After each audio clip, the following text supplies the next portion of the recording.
Okay, आजको हाम्रो topic छ system design or system modelling. Okay, system भन्ने बित्तिकै हामी आइटीको चाहिँ अब स्टुडेन्ट भइसकेपछि सिस्टम भन्ने बित्तिकै we are talking about information system है। अझ मोर ओभर हाम्रो कोर्समा चाहिँ इन्फर्मेसन सिस्टम भन्ने बित्तिकै हामीहरूले चाहिँ सफ्टवेयर भन्ने बुझ्नु पर्यो है।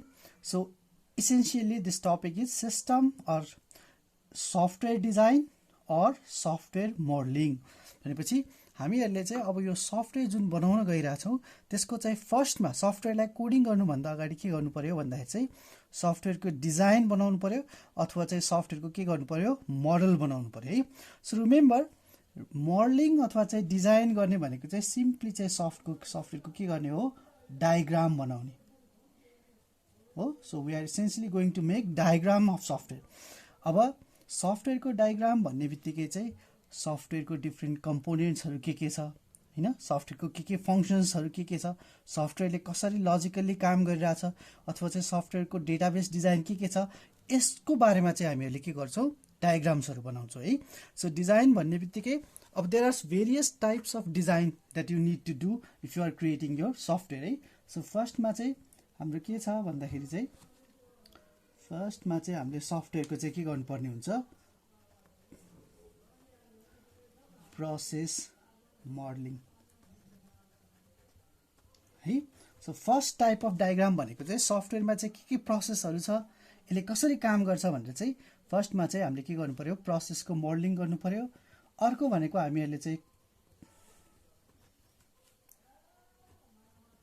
कन्सेप्चुअल मोडलिङ है। So second type of modelling. Third भनेको चाहिँ लजिकल मोडलिङ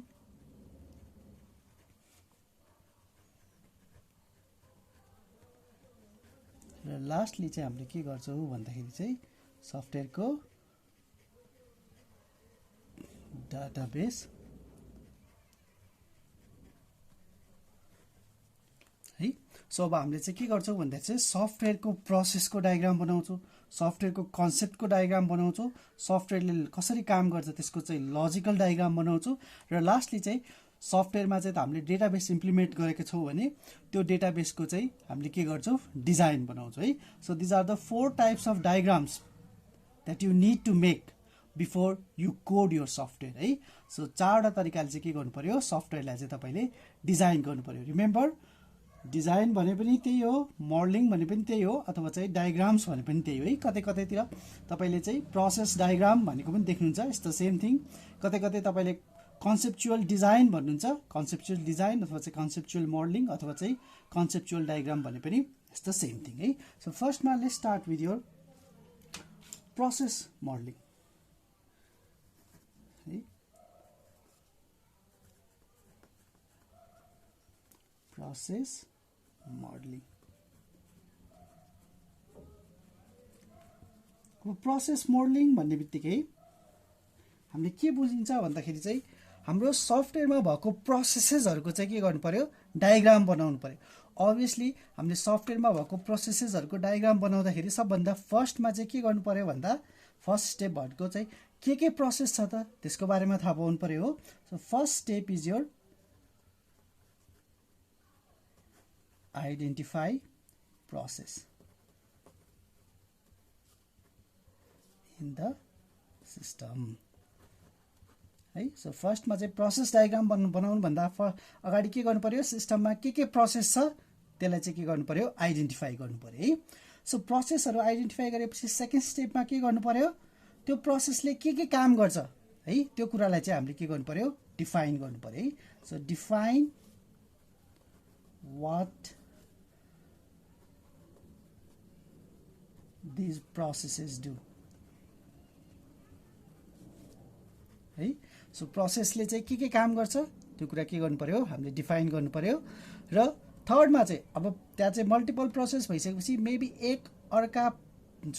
एउटा प्रोसेसले अर्को प्रोसेससँग के गरिरहेको हुन्छ इन्टरेक्सन गरिरहेको हुन्छ है। सो अब एउटा प्रोसेस अर्को प्रोसेससँग कसरी रिलेटेड छ त यो कुरालाई के गर्नु पर्यो हामीहरूले चाहिँ देखाउनु पर्यो है। सो थर्डमा चाहिँ we need to show relationship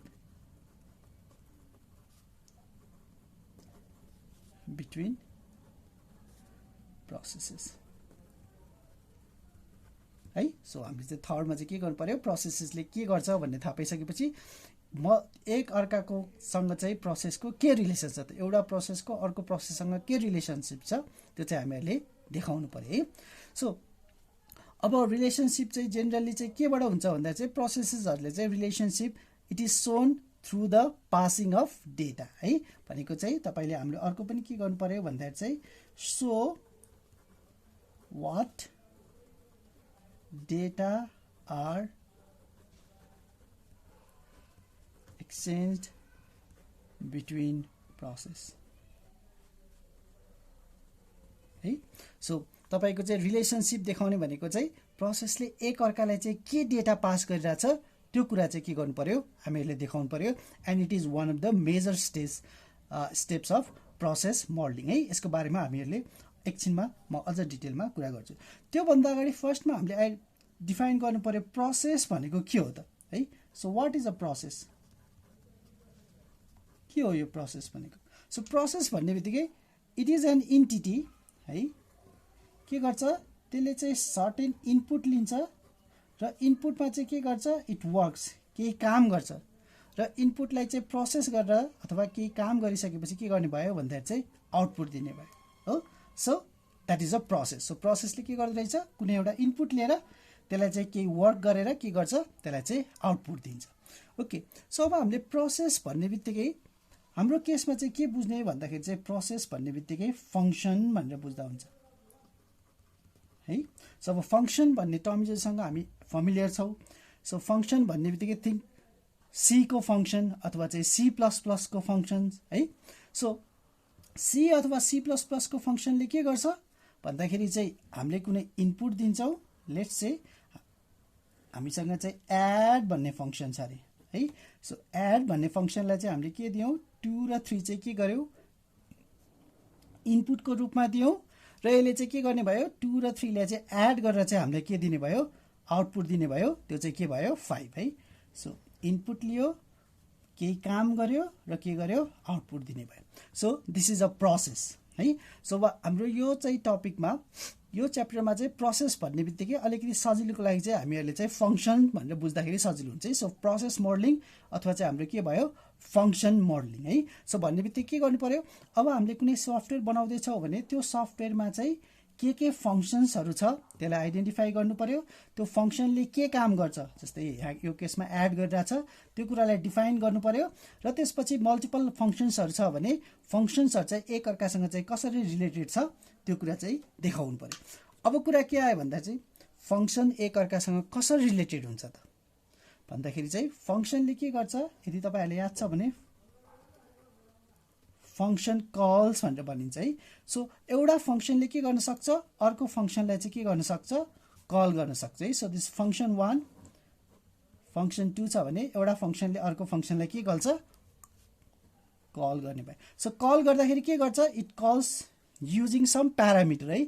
so कुनै डेटा पास गरेर चाहिँ अथवा चाहिँ कुनै प्यारामिटर पास गरेर चाहिँ के गर्छ, कल गर्ने भयो है। सो प्यारामिटर के गर्ने भयो, डेटा पास गरेर चाहिँ कल गर्ने भयो र यसले फङ्सनले काम गरिसकेपछि के दिन्छ भन्दा चाहिँ तपाईँले के दिने भयो, रिटर्न है। गरिसकेपछि आउटपुट दिने भयो। त्यो output is also normally in form of data है। सो फङ्सन्सहरू एक अर्कासँग रिलेटेड हुँदो रहेछ के को थ्रु भन्दा फङ्सन्स कलको थ्रु र फङ्सन कल गर्नलाई चाहिँ के युज गरिन्छ, डेटा युज गरिन्छ है। सो फङ्सन कल गर्यो, डेटा प्रोसेस गर्यो र आउटपुट पनि के गर्ने भयो, डेटाको रूपमा दिने भयो भनेपछि अब हामीले के गर्नु पर्यो भन्दाखेरि चाहिँ यो फङ्सनले के डेटाहरू पास गरिरहेछ त्यो कुरा चाहिँ हामीहरूले के गर्नु पर्यो, देखाउनु पर्यो है। So we show what data are exchange between functions है। यहाँ माथि पनि छ है। सो भन्ने बित्तिकै हामीले के गर्नु पर्यो, प्रोसेस मोडलिङ गर्दाखेरि चाहिँ त्यो फङ्सन्स बिच चाहिँ के डेटाहरू पास भइरहेछ अथवा के डेटा एक्सचेन्ज गरिरहेछ त्यो चाहिँ के गर्नु पर्यो भन्दा चाहिँ देखाउनु पर्यो है। You so the flow of data है। के गर्नु पर्यो, सो फ्लो अफ डेटा, यो कुरा चाहिँ हामीले के गर्नु पर्यो, देखाउनु पर्यो है। सो हामीले यो डायग्राममा चाहिँ फ्लो अफ डेटा देखाउने भएको भएर यसको नाम के हो भन्दाखेरि चाहिँ हामीले यसलाई data flow diagram, data flow diagram अथवा चाहिँ DFD पनि भनिन्छ है। सो प्रोसेस मोडलिङ गर्दा one of the major task that you need to do is so what data flows between the process है। एउटा फंक्शनबाट अर्को फंक्शनमा चाहिँ के डेटा फ्लो भइरहेको छ त्यसलाई चाहिँ के गर्नु पर्यो, देखाउनु पर्यो। It is the major thing that you need to do है। सो त्यही भएर यो प्रोसेस मोडलिङलाई हाम्रो चाहिँ कहिलेकाहीँ के पनि भनिन्छ अथवा चाहिँ मोस्टली प्रोसेस मोडलिङको अर्को नाम चाहिँ के हो भन्दा चाहिँ डेटा फ्लो डायग्राम्स अथवा चाहिँ DFD है। सो तपाईलाई what do you mean by process modelling है अथवा चाहिँ what do you mean by data flow diagram भने पनि के भयो, it is the same thing. Okay.